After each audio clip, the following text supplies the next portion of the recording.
छात्रों, अब हम देखेंगे कि नाजीवादी दल के इसके क्या कार्यक्रम थे। नाजीवादी दल के कार्यक्रम, नाजीवादी दल के कार्यक्रम। छात्रों, जो नाजीवादी दल है इसके जो कार्यक्रम है वो इस प्रकार से हैं। 25 सूत्री इसके कार्यक्रम में कितने छात्रों? 25 सूत्री कार्यक्रम है। 25 सूत्री कार्यक्रम, 25 जो सूत्री इसके कार्यक्रम है, परंतु हम प्रमुख कार्यक्रमों के बारे में जो देखेंगे। वर्साई की संधि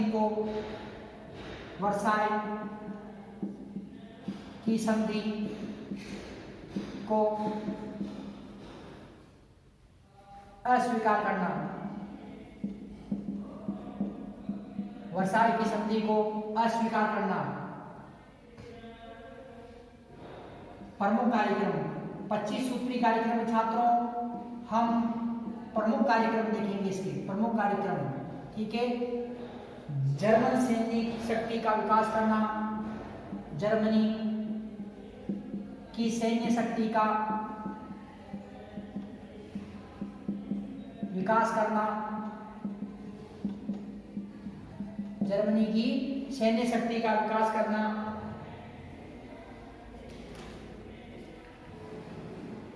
जर्मनी में विदेशी हस्तक्षेप को रोकना,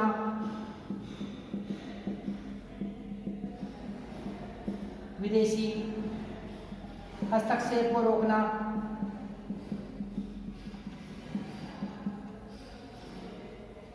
समाजवादियों और साम्यवादियों का दमन करना,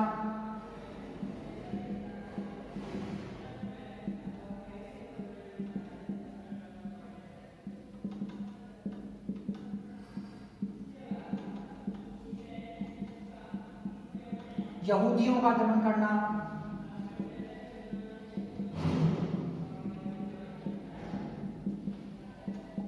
यहूदियों का दमन करना, ब्याज की ऊंची दरों को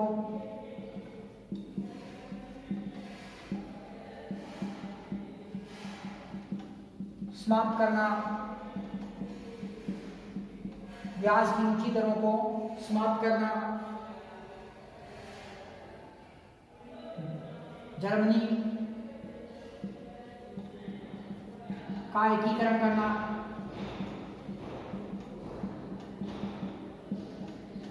जर्मनी का एकीकरण करना,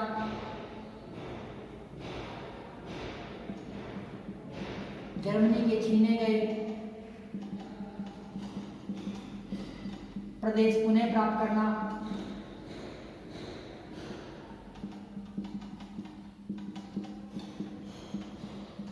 जर्मनी के छीने गए प्रदेश पुनः प्राप्त करना,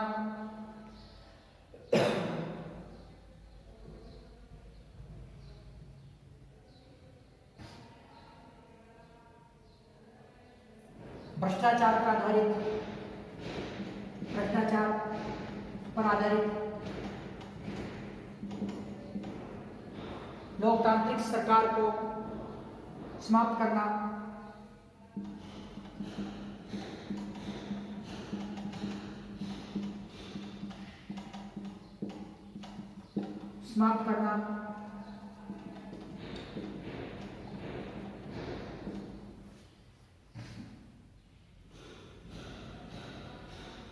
शक्तिशाली राष्ट्रों से मित्रता करना,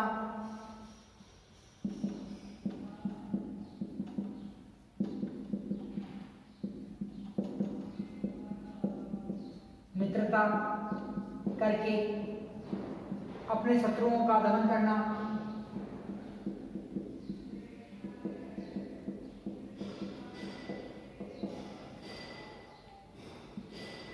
शत्रुओं का दमन करना,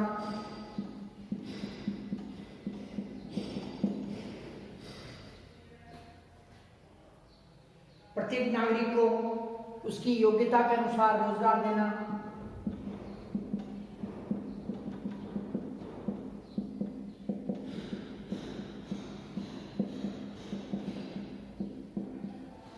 के अनुसार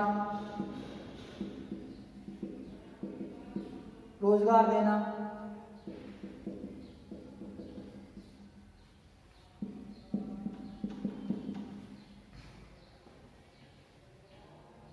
कृषि उद्योग व्यापार का व्यवसाय, कृषि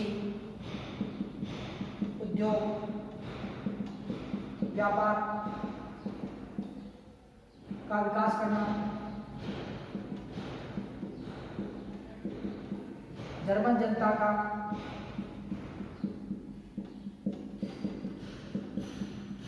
रहन सहन का स्तर ऊंचा उठाना, स्तर ऊंचा उठाना। जर्मन जनता का रहन सहन का स्तर ऊंचा उठाना। विशाल जर्मन साम्राज्य की स्थापना करना, विशाल जर्मन साम्राज्य की स्थापना करना।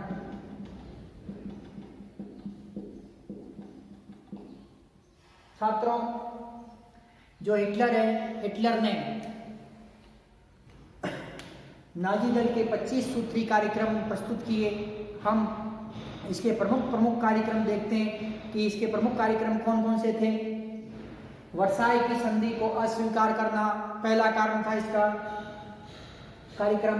जर्मनी की सैन्य शक्ति का विकास करना, जर्मनी में विदेशी हस्तक्षेप को रोकना, समाजवादियों व साम्यवादियों का दमन करना, यहूदियों का दमन करना, ब्याज की ऊंची दरों को समाप्त करना, जर्मनी का एकीकरण करना, जर्मनी के छीने गए प्रदेशों को पुनः प्राप्त करना, भ्रष्टाचार पर आधारित लोकतांत्रिक सरकार को समाप्त करना, शक्तिशाली राष्ट्रों से मित्रता करके अपने शत्रुओं का दमन करना, प्रत्येक नागरिक को उसकी योग्यता के अनुसार रोजगार देना, कृषि उद्योग व्यापार का विकास करना, जर्मन जनता का रहन सहन स्तर ऊंचा उठाना, विशाल जर्मन साम्राज्य की स्थापना करना। तो ये इसके प्रमुख कार्यक्रम थे और इसके इस प्रकार के कार्यक्रमों को देखकर जर्मनी की जनता जो प्रभावित हुई और हिटलर जर्मनी की जनता में क्या हुआ, लोकप्रिय हो गया।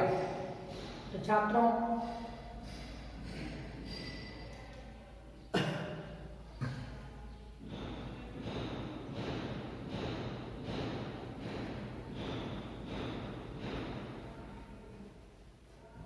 छात्रों, जो ये हिटलर है, हिटलर ने क्या किया, 1923 ईस्वी में 1923 ईस्वी का समय, इसमें हिटलर ने जो सत्ता प्राप्त करने की जर्मनी की 1923 ईस्वी में जर्मनी की सत्ता प्राप्त करने के लिए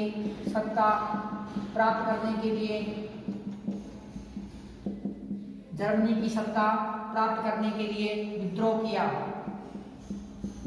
जर्मनी की सत्ता प्राप्त करने के लिए क्या किया छात्रों, विद्रोह किया। कब किया, 1923 ईस्वी में, और 5 साल की जेल हो गई। इसलिए इसे क्या हुई, 5 वर्ष की जेल। ये पकड़ा गया और इससे क्या हुई छात्रों, जेल हो गई। और जेल में रहते हुए इसने एक पुस्तक लिखी जो थी मेरा संघर्ष, जिसे मीन कैंप के नाम से भी जानी जाती है। ये पुस्तक थी छात्रों, इसकी पुस्तक थी, ये थी हिटलर की पुस्तक। तो 1923 ईस्वी में जर्मनी की सत्ता प्राप्त करने के लिए इसने विद्रोह किया और 5 साल तक इसको कारावास की सजा दी गई। और ये क्या हुआ कि जेल में रहते हुए इसने मेरा संघर्ष नामक पुस्तक लिखी। इस मेरा संघर्ष नामक पुस्तक को मीन कैंप के नाम से भी जाना जाता है। किसके नाम से जाना जाता है छात्रों, मीन कैंप के नाम से भी इस पुस्तक को जाना जाता है। ये पुस्तक नाजीवादियों का बाइबल कहलाती है। इस पुस्तक को नाजीवादियों का बाइबल, ये जो पुस्तक है क्या कहलाती है, नाजीवादियों का बाइबल कहलाती है। छात्रों, जब ये कारावास से मुक्त होता है, कारावास से मुक्त होने के बाद में जो नाजीवाद का प्रचार प्रसार करता है, जो नाजीवाद का जो झंडा, नाजीवाद का जो ध्वज है, ध्वज कौन सा है छात्रों, नाजीवाद का जो ध्वज है स्वास्तिक के निशान वाला। इसमें क्या है, स्वास्तिक के निशान वाला झंडा। कौन सा छात्रों, निशान वाला स्वास्तिक, साखिया होता है ना जो साखिया, तो ध्वज कौन सा है, स्वास्तिक के निशान वाला इसका ध्वज। तथा जो वर्दी है भूरी, मतलब ड्रेस कौन सी है वर्दी, वो है भूरी, भूरी खाकी। नाजीवादियों की जो वर्दी कौन सी छात्रों, वो है भूरी वर्दी। ध्वज कौन सा, स्वास्तिक के निशान वाला ध्वज है, वर्दी इनकी भूरी, जिसे अर्थात खाकी वर्दी इनकी। छात्रों जो हिटलर है, हिटलर के सिद्धांत जो मेरा संघर्ष इसकी पुस्तक इसमें दिए गए नाजीवादियों के सिद्धांत, नाजीवादियों के उद्देश्य इसी पुस्तक के अंदर जो है। तो इस प्रकार से छात्रों जो ये था हिटलर ने क्या किया कि तत्कालीन जो राष्ट्रपति थे, तत्कालीन राष्ट्रपति हिंडनबर्ग, हिटलर क्या कर रहा है, जर्मनी के तत्कालीन राष्ट्रपति, जर्मनी के तत्कालीन राष्ट्रपति हिंडनबर्ग पर दबाव डालता है, और दबाव डालकर और ये क्या करता है, चांसलर बन जाता है। चांसलर कौन बनता है, हिटलर दबाव डालता है किस पर, जर्मनी के राष्ट्रपति हिंडनबर्ग इस पर दबाव डाल देता है, दबाव डालकर खुद क्या बन जाता है, चांसलर बन जाता है, तथा वाइस चांसलर पापेन को बनाता है। और उनके जो वाइस चांसलर किसी पोपेन नाम का जो लीडर है, इस लीडर को क्या करता है, वाइस चांसलर बनवा देता है। तो छात्रों जर्मनी के जो तत्कालीन राष्ट्रपति हिंडनबर्ग इस पर दबाव डालता है, हिटलर दबाव डालकर क्या है कि खुद तो चांसलर बन जाता है और वाइस चांसलर किसे बना देता है, पापेन को ये बना देता है। इस प्रकार से छात्रों जर्मनी की सत्ता को ये प्राप्त करता है और अनैतिक तरीके से क्या करता है छात्रों, ये अनैतिक तरीके से 5 मार्च 1931 ईस्वी को अनैतिक तरीके से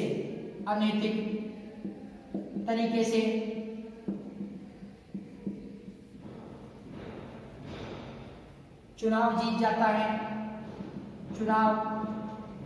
जीता। अनैतिक तरीके से हिटलर ने क्या किया, हिटलर क्या कर रहा है छात्रों, अनैतिक तरीके से 5 मार्च 1931 को चुनाव जीत जाता है, तथा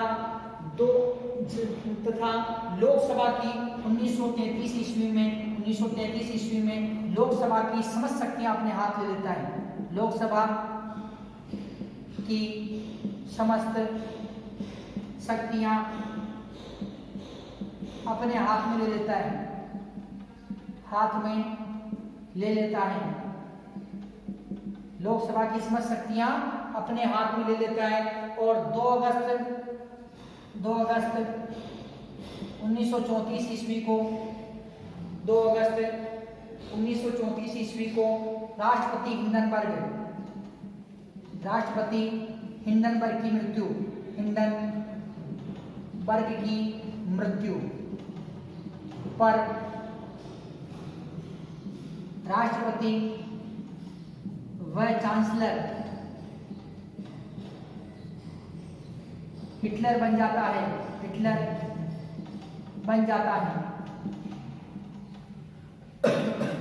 सॉरी छात्रों, ये हिटलर क्या करता है कि हिटलर जर्मनी के तत्कालीन जो राष्ट्रपति है हिंडनबर्ग पर दबाव डालता है, और दबाव डालकर ये क्या करता है कि खुद तो चांसलर बन जाता है और वाइस चांसलर अपने साथी पोपेन को बनवा देता है। 5 मार्च 1931 ईस्वी में अनैतिक तरीके से ये चुनाव जीता है। कब जीता है चुनाव? 5 मार्च 1931 ईस्वी को अनैतिक तरीके से चुनाव जीतता है, तथा 1933 ईस्वी का जो समय है, 1933 ईस्वी में लोकसभा की जो समस्त शक्तियां हैं, वो लोकसभा की समस्त शक्तियां किसके हाथ में आ जाती है?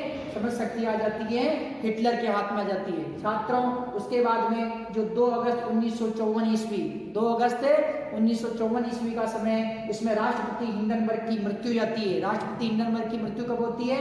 2 अगस्त 1934 के अंदर राष्ट्रपति हिंडनबर्ग की क्या होती है? मृत्यु हो जाती है। और इसकी मृत्यु के बाद में हिटलर क्या करता है कि राष्ट्रपति व चांसलर दोनों ही पद पर स्वयं नियुक्त हो जाता है।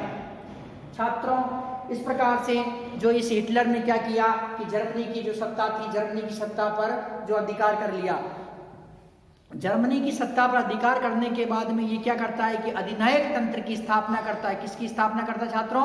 अधिनायक तंत्र की, अधिनायकवाद की स्थापना करता है तथा अपने अपने जो नाजी दल के कार्यक्रम थे, अपने नाजी दल के कार्यक्रमों को वो प्रसारित करता है। नाजी दल के कार्यक्रम के अकॉर्डिंग ही वो अधिनायकवाद की स्थापना यहाँ पर कर देता है। तो छात्रों, जर्मनी में अधिनायक तंत्र की स्थापना, जर्मनी में हिटलर द्वारा अधिनायक तंत्र की स्थापना, इसके बारे में देखते हैं छात्रों हम कि अधिनायकवाद के अंदर इसके क्या क्या उद्देश्य थे, इसने क्या क्या किया। जर्मनी में अधिनायक तंत्र की स्थापना, जर्मनी में अधिनायक तंत्र की स्थापना कौन करता है? हिटलर करता है। जर्मनी में अधिनायक तंत्र की स्थापना कौन कर रहा है छात्रों? हिटलर कर रहा है।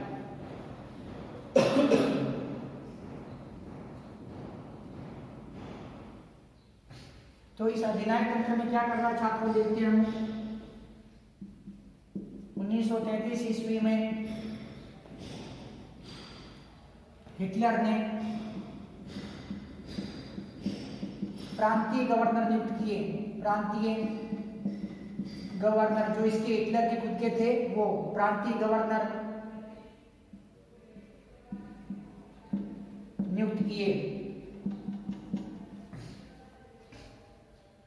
विरोधी दलों का कठोरता से दमन, विरोधी दलों का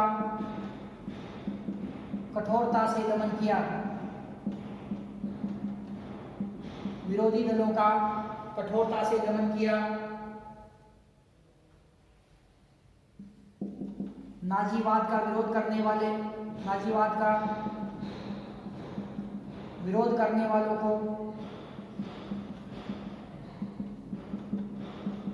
सरकारी पद से हटा दिया।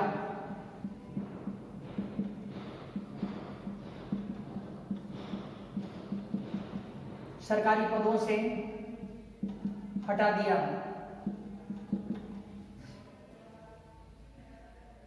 साम्यवाद का दमन किया। साम्यवादियों का दमन करना, यहूदियों का दमन करना,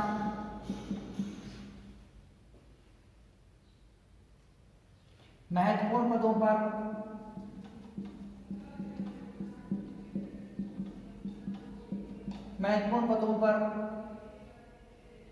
नाजीवादियों की नियुक्ति करना,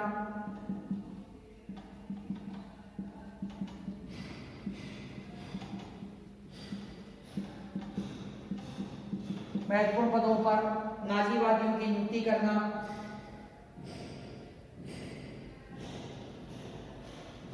स्थानीय स्वायत्त संस्थाओं पर, स्थानीय स्वायत्त संस्थाओं पर केंद्र का नियंत्रण करना, नियंत्रण स्थापित करना, केंद्र का नियंत्रण स्थापित करना, भाषण, समाचार पत्र लेखन को प्रतिबंधित करना,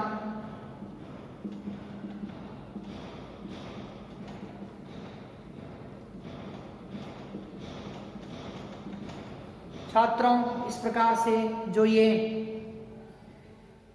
हिटलर था, हिटलर ने क्या किया कि जर्मनी में अधिनायक तंत्र की स्थापना की और अधिनायक तंत्र की स्थापना के चलते इसने क्या किया, 1933 ईस्वी में हिटलर ने प्रांतीय गवर्नर नियुक्त किए। क्या किए छात्रों? प्रांतीय गवर्नर इसने नियुक्त किए। विरोधी दलों का कठोरता से दमन किया। विरोधी दलों का इसने क्या किया? कठोरता से दमन किया। नाजीवाद का विरोध करने वालों को सरकारी पदों से हटा दिया। जो नाजीवाद का विरोध कर रहे थे ऐसे लोगों को इसने क्या किया कि सरकारी जो पद थे, सरकारी जो पदों से अर्थात सरकारी नौकरियों से हटा दिया। साम्यवादियों का दमन करना, जैसा कि इसके कार्यक्रम थे, कार्यक्रम में ये बताया गया था कि साम्यवाद का जो प्रभाव था, साम्यवाद के प्रभाव के कारण जर्मनी की जनता, यहाँ के किसान मजदूर तथा जो पूंजीपति लोग थे, अमीर वर्ग के लोग हैं, ये सभी यहाँ क्या घबरा रहे थे। और इसने अपने कार्यक्रम में ये बताया था कि मैं समाजवादियों तथा साम्यवादियों का दमन कर दूंगा। तो इसने जो जर्मनी का शासक बनते ही अधिनायक तंत्र की स्थापना की, और अधिनायक तंत्र की स्थापना में इसने क्या किया छात्रों, साम्यवादियों का इसने दमन कर दिया। यहूदियों का दमन करना, यहूदियों के जो यहूदी सभी जर्मनी के सभी उद्योग धंधे, समाचार पत्र, ये किसके कंट्रोल में थे, ये यहूदियों के कंट्रोल में थे। तथा यहूदियों को जो जर्मन जनता थी वो पसंद नहीं करती थी। इसीलिए क्या हुआ कि ये शासक बनते ही इसने क्या किया, अपने जो नाजीवादी कार्यक्रम के अंदर इनका दमन करना था, तो उसी के अंतर्गत यहूदियों को इसने दमन कर दिया। महत्वपूर्ण पदों पर नाजीवादियों की नियुक्ति करना। छात्रों, जो ये हिटलर ने क्या किया कि महत्वपूर्ण जो पद थे, महत्वपूर्ण पदों पर नियुक्त किया, किसे, नाजीवादियों को इस पर महत्वपूर्ण पदों पर नियुक्त किया। स्थानीय स्वायत्त संस्थाओं पर केंद्र का नियंत्रण, अर्थात इसने कह दिया कि स्वतंत्र कोई रह ही नहीं सकता है, स्वतंत्र केंद्र के सभी नियंत्रण में होनी चाहिए। जबकि जर्मनी में प्रारंभ में क्या था, वाइमर गणतंत्र के समय में स्थानीय जो संस्थाएं थी, स्थानीय संस्थाएं थी वो स्वतंत्र थी, परंतु इसने हिटलर ने क्या किया कि उन पर भी नियंत्रण स्थापित कर दिया। भाषण, समाचार पत्र लेखन को प्रतिबंधित करना, इसने भाषण देने पर प्रतिबंध लगा दिया, लिखने वाले राइटरों पर प्रतिबंध लगा दिया, समाचार पत्रों पर प्रतिबंध लगा दिया। तो इस प्रकार से छात्रों, जो हिटलर ने क्या किया कि जो इस पर जर्मन में अधिनायक तंत्र की स्थापना कर दी और एक कठोर शासन की स्थापना करी, और स्थापना करने के बाद में अपने साम्राज्य का विस्तार किया। जर्मनी की जनता भी यही चाहती थी, क्योंकि जर्मनी की जनता को लोकतंत्र में विश्वास नहीं था। लोकतंत्रात्मक जो सरकारें थी वो जर्मनी में सक्सेस हो नहीं पा रही थी। तो प्रारंभ से ही जो जर्मनी का विकास हुआ, बिस्मार्क के समय में बिस्मार्क के समय में जो इसका फेडरक महान के समय में, विलियम द्वितीय के समय में जो इसका जर्मनी का विकास हुआ है, वो विस्तार और इसका प्रचार प्रसार हुआ, वो क्या है कि सैनिक शासन, एक राजतंत्रात्मक शासन के अंतर्गत इसका जो विस्तार हुआ है। जर्मनी की जनता भी हिटलर को पसंद कर रही है, हिटलर को उसने बनाया जाता है, हिटलर के नियम है, इससे जर्मनी की जनता भी प्रसन्न है। अब अधिनायक तंत्र की स्थापना करने के बाद में ये क्या करता है कि जर्मनी, जो अपमानजनक जो जर्मनी के साथ में संधि की गई थी, कौन सी संधि थी छात्रों, वर्साई की संधि, जो अपमानजनक संधि थी, उस वर्साई की संधि का बदला लेता है और अपने साम्राज्य का विस्तार करता है। शीघ्र ही हिटलर क्या करता है कि वर्साई की संधि का उल्लंघन करने का प्रयास करता है तथा जर्मनी से जो क्षेत्र छीन लिए गए थे उन क्षेत्रों को पुनः प्राप्त करने की ये कोशिश करता है। तो छात्रों, तो अब क्या कर रहा है हिटलर द्वारा जो अधिनायक तंत्र की स्थापना करने के बाद में जर्मनी का साम्राज्य विस्तार किया जा रहा है। और इसी संदर्भ में उसने क्या किया, जर्मनी की गृह नीति, अर्थात हिटलर की जो गृह नीति, ये तो गृह नीति हो गई इसकी, गृह के अंदर अर्थात घर के अंदर इसने नीतियां स्थापित कर दी। अब विदेश नीति, हिटलर की विदेश नीति किस प्रकार की थी वो हम देखेंगे। हिटलर ने विदेश नीति के अंतर्गत क्या क्या जो अपने नियम बनाए। तो जर्मनी में हिटलर की विदेश नीति देखेंगे। तो छात्रों, तो हिटलर की विदेश नीति, हिटलर की विदेश नीति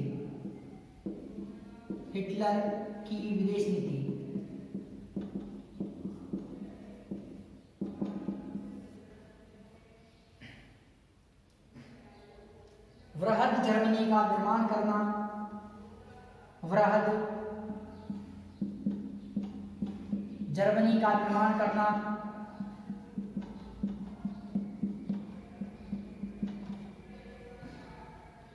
वर्साई की संधि को तोड़ना,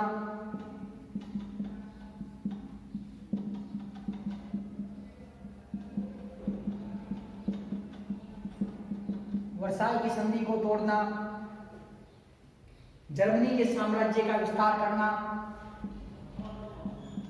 जर्मनी के साम्राज्य का विस्तार करना,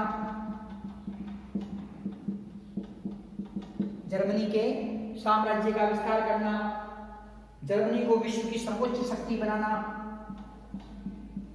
जर्मनी को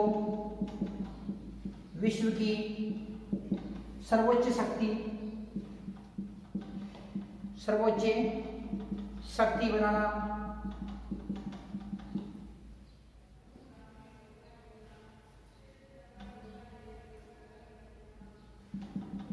शत्रु राष्ट्रों को पराजित करना,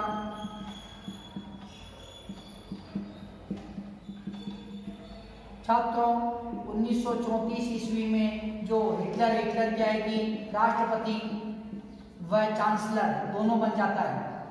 1934 ईस्वी में क्या करता है, ये राष्ट्रपति व चांसलर दोनों बन जाता है। और इसने क्या किया कि इसका जो उत्कर्ष है, नाजीवादी दल का उत्कर्ष है, तो नाजीवादी दल के उत्कर्ष का कारण भी ये रहा कि जर्मनी की जो आरोपित संधि थी, जर्मनी पे थोपी गई संधि थी, कौन सी, वर्साई की संधि का उल्लंघन करना, अर्थात वर्साई की संधि को तोड़ना।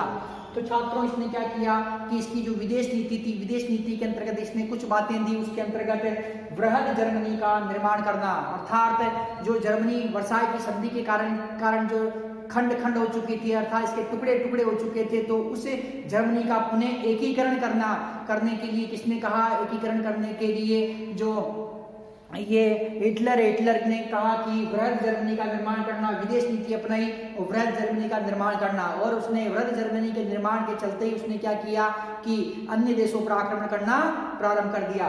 वर्साई की संधि को तोड़ना, जर्मनी में जो 1919 ईस्वी में वर्साई की संधि जबरदस्ती थोप दी गई थी, जर्मन अधिकारी तथा जो जर्मन प्रतिनिधि थे उनको दबाव में लाकर उस पर हस्ताक्षर करवाए गए थे मित्र राष्ट्रों द्वारा। जर्मनी की जो संधि थी, अर्थात जो जर्मनी द्वारा वर्साई की संधि की गई थी, दबाव के अंदर की गई थी, जो जिसके कारण आर्थिक दृष्टि से, सामाजिक दृष्टि से तथा व्यापारिक दृष्टि से जो जर्मनी था, जर्मनी क्या है कि पंगु बन चुका था, अर्थात जर्मनी के पास में किसी प्रकार कोई पावर नहीं था, सारी शक्ति क्षीण हो चुकी थी। तो इस प्रकार की जो आरोपित संधि थी, इस संधि को हिटलर तोड़ना चाहता था और विदेश नीति के अंतर्गत उसने जो क्या किया कि वर्साई की संधि को तोड़ना, और उसने वर्साई की संधि को तोड़ दिया। और 1935 ईस्वी में उसने क्या किया, वर्साई की संधि को तोड़ना प्रारंभ कर दिया। जर्मनी को विश्व की सर्वोच्च शक्ति बनाना, हिटलर का जो विदेश नीति थी, विदेश नीति के अंतर्गत क्या था कि जो यूरोपियन शक्तियां हैं, इन सभी शक्तियों को पराजित करना, अर्थात यूरोप में तो उसकी क्या है कि शत्रु राष्ट्र, सारे शत्रु राष्ट्र, उन सभी शत्रु राष्ट्रों को पराजित करके और विश्व के अंदर जो जर्मनी की सत्ता को एक बार पुनः स्थापित करना, अर्थात जर्मनी की जो सत्ता है, अर्थात जो जर्मनी को विश्व में सर्वश्रेष्ठ राष्ट्र बनाना, सैन्य दृष्टि से सर्वश्रेष्ठ, आर्थिक दृष्टि से सर्वश्रेष्ठ बनाना इसे। तो ये जो जर्मनी के हिटलर की जो विदेश नीति थी, क्या थी इसकी विदेश नीति कि जर्मनी का एकीकरण करना, वर्साई की आरोपित संधि को तोड़ना, जर्मनी के साम्राज्य का विस्तार करना, जर्मनी को विश्व की सर्वोच्च शक्ति बनाना, शत्रु राष्ट्रों को पराजित करना। तो ये इसकी विदेश नीति थी। और इसी के अंतर्गत इसने क्या किया, पोलैंड पर आक्रमण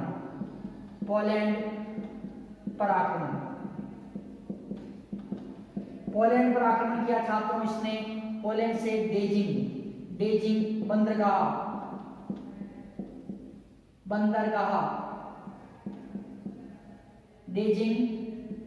बंदरगाह की मांग की।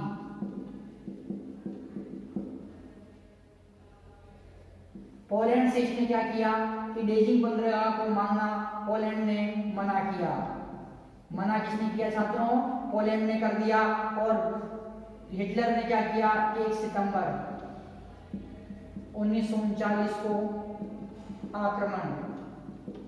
हिटलर ने क्या किया छात्रों, 1 सितंबर 1939 ईस्वी को पोलैंड पर आक्रमण कर दिया। तो इस प्रकार से छात्रों जो ये पोलैंड पर आक्रमण था, हिटलर की साम्राज्य विस्तारवादी नीति तथा इटली की जो गृह नीति थी, इटली का जो विस्तार करना, उस नीति के तहत क्या हुआ कि पोलैंड पर आक्रमण किया गया। पोलैंड पर आक्रमण कारण क्या था, पोलैंड से डेजिंग का बंदरगाह मांगा। कौन सा बंदरगाह मांगा, डेजिंग का बंदरगाह मांगा, परंतु पोलैंड ने मना कर दिया कि बंदरगाह नहीं मिलेगा। और बिना चेतावनी दिए हुए ही 1 सितंबर 1939 ईस्वी को हिटलर ने क्या किया दिया, पोलैंड पर आक्रमण कर दिया और पोलैंड पर आक्रमण करते ही द्वितीय विश्व युद्ध, महाविध्वंसक, महाभयंकर द्वितीय विश्व युद्ध प्रारंभ हो गया।